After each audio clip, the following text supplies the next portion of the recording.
तुझे बघून चालतात नाही समोर? तुम्ही पण समोर बघूनच येत होतात ना, तुम्हाला नाही दिसले का मी? बरं जाऊ दे, बघा आज ना माझा मूड खूप छान आहे. मला उगाच तुमच्याशी भांडायचं नाही. मला सांगा आजी कुठे आहेत? बरं मीच बघते. आजी. मूर्ख मुलगी. रूपा, तुकडे वगैरे राहिले, नाळाची कुसरली तर बाजूला काढून ठेव. हा हो. आणि बघ, साखर इथे काढून ठेवली आहे, पण टाकताना मात्र मला बोलवायची, कळलं? हो. आजी आजी आजी, अगं काय काय? मला तुम्हाला खूप काही सांगायचंय. अरे वा वा वा. मग कशी झाली कॉफीची डेट तुमची? एक मिनिट. एकदम आनंदी दिसताय. मग काय छानच झाली असणार ना? हा? तेच तर सांगायचं आजी. अरे वा. हो. आणि माहिती आजी, एकदा चुकून माझ्याकडनं पाण्याचा ग्लास खाली पडून फुटला, पण तरी ते चिडले नाहीत. बघ, मी म्हणाले होते ना तुला, माझा अभिराम खूप चांगला आहे म्हणून.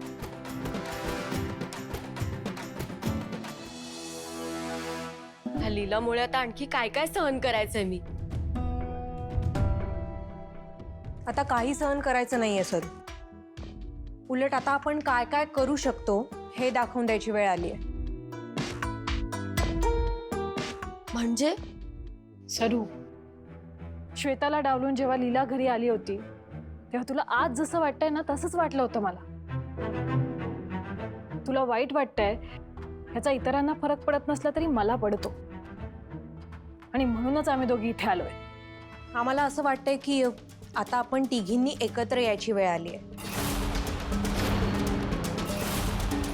एजे आणि दुर्गा बहिणींना आपण दाखवून द्यायला हवं की जर आपल्या मनात आलं तर आपण काय काय करू शकतो. आणि आता कितीही काहीही झालं तरी दुर्गा वहिनी आणि एजेंटच्या तालावरती आपण नाचायचं नाही. आता आपण फक्त आपल्या डोक्यानेच वागायचंय.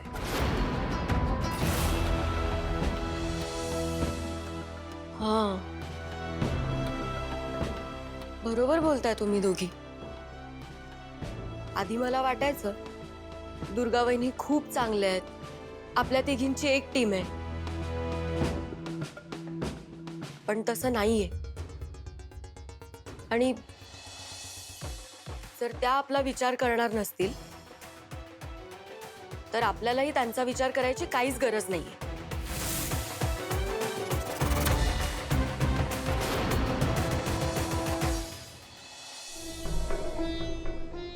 अरे बापरे, आज काय स्पेशल? कुठे काय स्पेशल, सहजच. सहज येणाऱ्यातले तुम्ही नाही.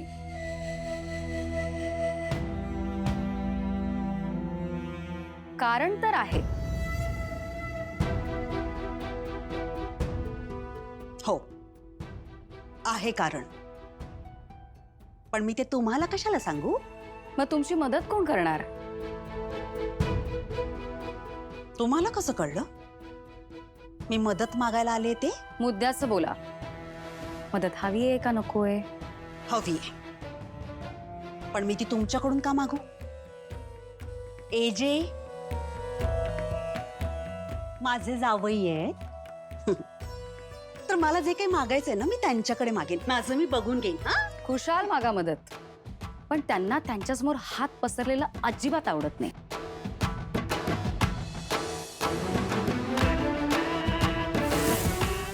चीड येते त्यांना. पण ठीक आहे, तरीही तुम्हाला मदत मागायची असेल तर जा. जाणारच आहे. भीती घालताय ना? एजे नाही म्हणाले तरी सरोजनीताई आहेतच की. त्या मला काही नाही म्हणायच्या नाहीत, कळलं? नक्कीच. आमच्या आजीना कुणालाच नाही म्हणत नाहीत. पण ही गोष्ट आहे ना, एजेंना सुद्धा जाऊन सांगतील. मग त्यांची नाराजी पत्करावी लागेल. एवढं सगळं करत बसण्यापेक्षा माझं ऑप्शन सहज सोपं नाही का? पण तुम्ही ठरवा. हा,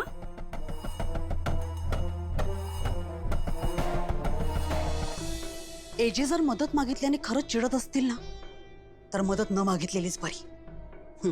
तेव्हा एकदा मदत घ्यायला जायची आणि कायमचा मार्ग बंद व्हायचा. त्यापेक्षा ही बया मदत करतीये तर हिच्याकडूनच पैसे घेऊन मोकळं व्हावं.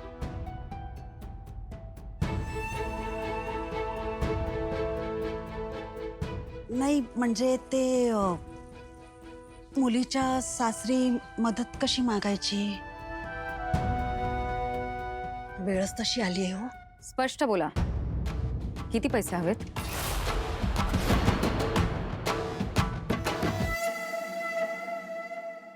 आजी आता आता ह्या पुढे ना मी सुद्धा प्रयत्न करीन आणि कमीत कमी चुका करीन. छान. आजी एवढं पुरेसं की अजून करू? नाही नाही, 2 वळं अजून लागणार. हे घे, हे 2 वळं खाऊन ठेव. हं? हे करायच्या अगोदर मला जरा पेन्सिल आणि कागद आणून दे. मला जरा यादी करून द्यायची. ती सगळी जयरामला सांग आणायला. ठीक आहे? चला. पण आजी आपण एवढे नारळ का खावतोय? उद्या नारळी पौर्णिमा आहे म्हणून हे या सगळ्या गडबडी आहेत. अच्छा, मग म्हणजे आजी आपल्याकडे नारळी पौर्णिमेनिमित्त काही कार्यक्रम वगैरे असतो का? नाही ग, सण असतो की नाही मग थोडं गोडाधोडाचं करायला लागतं, अजून काही नाही. नारळी पौर्णिमा आहे, रक्षाबंधन आहे. मग तू जाणार आहेस की नाही रक्षाबंधनला माहेरी? मला भाऊ कुठे आहे? मी कधीच कोणाला राखी बांधली नाहीये. पण आजी आमची रेऊ आहे ना, ती मात्र दरवर्षी मला राखी बांधते. म्हणूनच तर विचारलं जाणार आहेस की नाही. बरं, जाताना नारळी वड्या घेऊन जा. या वेळेला मी ते अभिराम करतो ना तशा बेक करणार आहे नारळी वड्या. तुमचं सगळं डायटिंगचं वगैरे सांभाळावं लागतं ना बाबा. चालेल नाही, माझ्या बाबांना तर खूप आवडतात नारळी वड्या. हो ना, चांगलंय मग जास्त घेऊन जा जरा. आणि अरे ते नारळी वडीचा तो बेक करायला ट्रे लागणार ना, तो कुठे आहे मला माहित नाहीये. दुर्गाला माहिती, जरा तिला बोलावून घेऊन जा. बरं आलेच.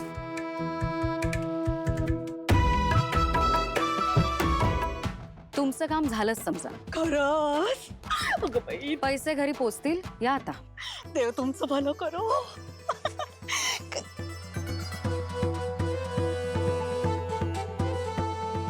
तुम्ही मला का मदत करताय? नाही म्हणजे तुम्ही फुकट कुणाची मदत कधीच करत नाही मी. आणि तुमची तर त्याहून नाही करणार. योग्य वेळ आली की मागेन काय ते. या आता. मी तुम्हाला काय देणार? माझ्या शक्य असेल ते देईन सगळं. तर काय, धन्यवाद. द्या. हा,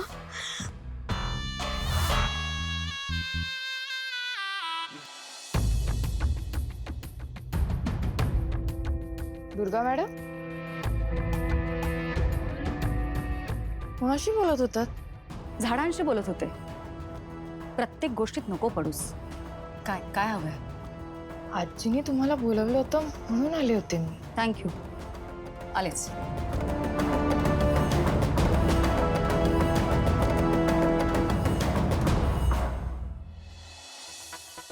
सर सर ते प्रमोद सर आणि विराज सरांच्या मीटिंगचं काय करू?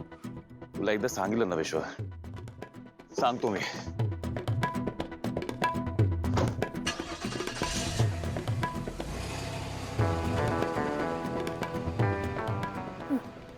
एजे सर माझ्यावरती कशाला रागवले? आता प्रमोद सर आणि विराज सर उशिरा आले, यात माझी काय चूक?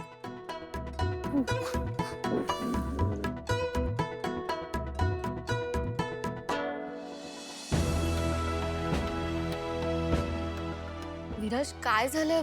असं का बोलवलं सगळ्यांना? सांगतो सरू, थांब जरा.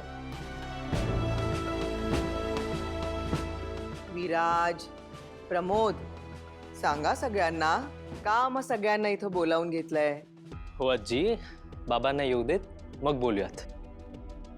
मी आलोय. काय बोलायचं? बाबा, आम्हाला स्वतःचा बिझनेस सुरू करायचा आहे.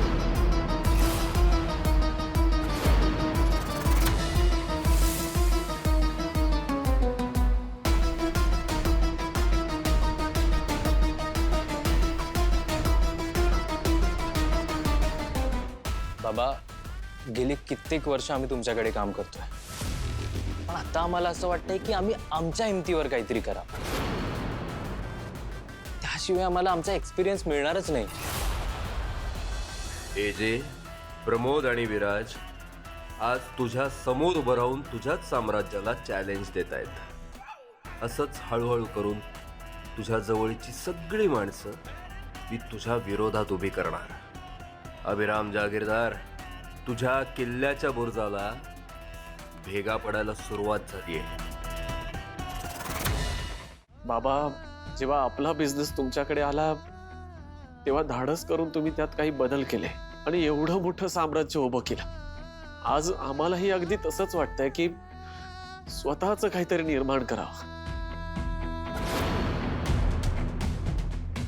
विराज, तुम्ही काय बोलताय तुम्हाला कळतंय का?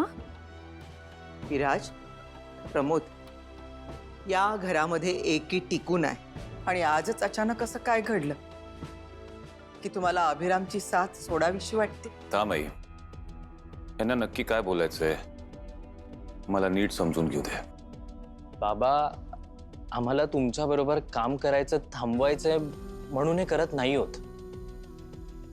बाबा, आम्हालाही बिझनेसमध्ये इंडिपेंडेंटली डिसिजन्स घ्यायचे, पण ते तुमच्या बिझनेसमध्ये पॉसिबल नाहीये. म्हणून तर आम्ही बोलतो ना की आम्हाला आमचा बिझनेस सुरू करायचा. बाबा, प्लीज आम्हाला आमचा बिझनेस सुरू करायची परवानगी द्या, प्लीज.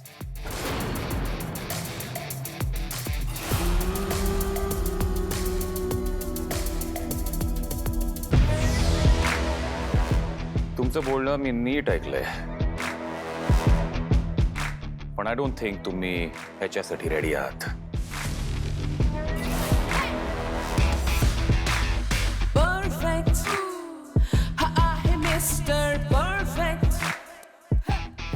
त्यामुळे तुम्हाला तुमचा बिझनेस सुरू करायला मी परवानगी देऊ शकत नाही.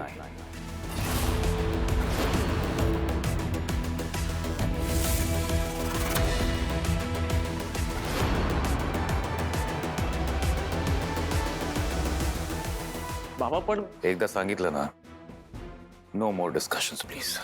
बाबा, ओ बाबा, एकदा आपण डिस्कशन करूयात ना. बाबा, बाबा please. Don't worry Pramod, it's okay, काहीतरी सोल्युशन निघेल. डोंट वरी. जी काय आहे? एक मिनिट विराज, अगं आजी, मला फक्त त्यांच्यासोबत डिस्कशन करायचं होतं, तेही त्यांनी केलं नाही आणि डिसिजन देऊन गेले. जी तूच सांग, आता आम्ही काय आयुष्यभर ह्यांच्यासोबतच काम करायचंय का? विराज, तू आजी, कसं बोल? मला तर कधी कधी प्रश्न पडतो की आम्हाला आमचं कर्तृत्व दाखवायला मिळणार आहे की नाही. त्याला काय अर्थ आहे आजी? अगं, आम्हाला काय हवंय काय नकोय ह्याचा ते विचारच करत नाही. मला ना असं वाटतं की आज जर आमचे खरे बाबा असते ना, तर त्यांनीच आम्हाला समजून घेतलं असतं. विराज, अरे काय बोलतोयस तू? दुर्गा वहिनी, हे जे आमचे खरे बाबा नाहीये.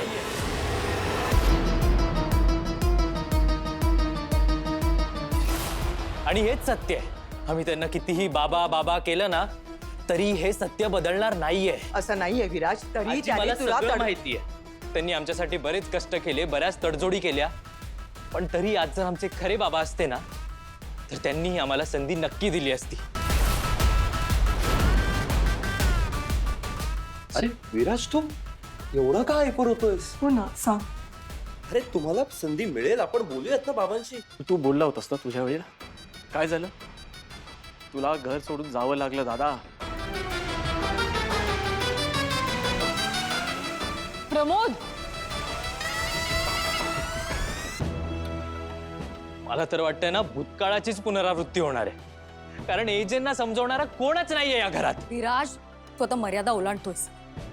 आजी बोलतील ना त्यांच्याशी, एजे त्यांचं सगळं ऐकतात, माहितीये ना आपल्याला. अगं, पण आजीला आमचं पट्टय कुठे? आजीला तर एजेच नेहमी बरोबर वाटतात. अरे पण तो खरा असतो बाळा. आजी, माफ करा, मी मध्ये बोलतेय, पण मला असं वाटतंय की आता एजेंपेक्षा विराज सर आणि प्रमोद सरांची बाजू बरोबर.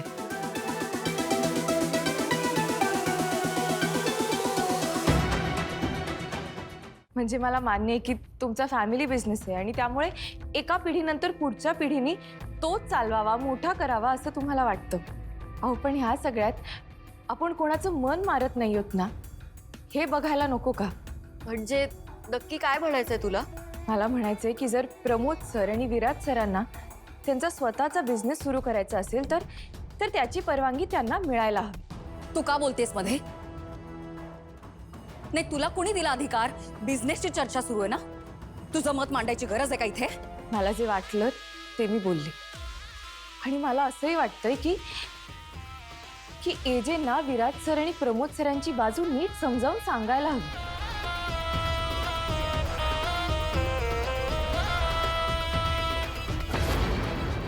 आजी जा बघ.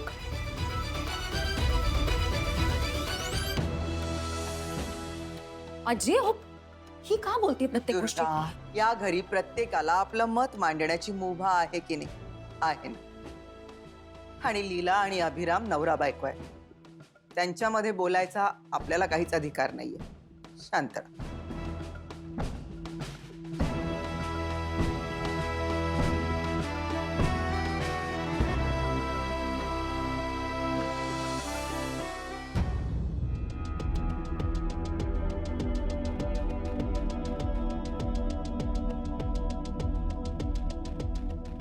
एजे, मला तुमच्याशी थोडं बोलायचंय. Not now. एजे, मला माहितीये तुम्ही आता दुखावले गेलात, पण तरी मला असं वाटतं की तुम्ही एकदा प्रमोद सर आणि विराज सरांच्या बोलण्याचा विचार करायला हवा. मला माहितीये तुम्ही त्यांच्या भल्याचा विचार करूनच त्यांना परवानगी नाकारली, पण ही तुमची बाजू झाली. मला हेही माहितीये की एक वडील म्हणून तुम्हाला असं वाटतं की तुम्ही जी सेफ स्पेस क्रिएट केली आहे त्यात त्यांनी काम करावं, तुमचा बिझनेस पुढे न्यावा, मोठा करावा. पण ही तुमची बाजू झाली. प्रमोद सर आणि विराज सर ह्यांना ना हा तुमचा बिझनेस त्यांचा आहे असं वाटायला हवं, फक्त तुमचा नाही. मी तुम्हाला एक उदाहरण देते, बघा पटतंय का. आमचा पण बिझनेस आहे, नाही म्हणजे काही तुमच्या इतका मोठा नक्कीच नाहीये, पण आमची बेकरी आहे ना छोटी, त्याला बिझनेसच म्हणा.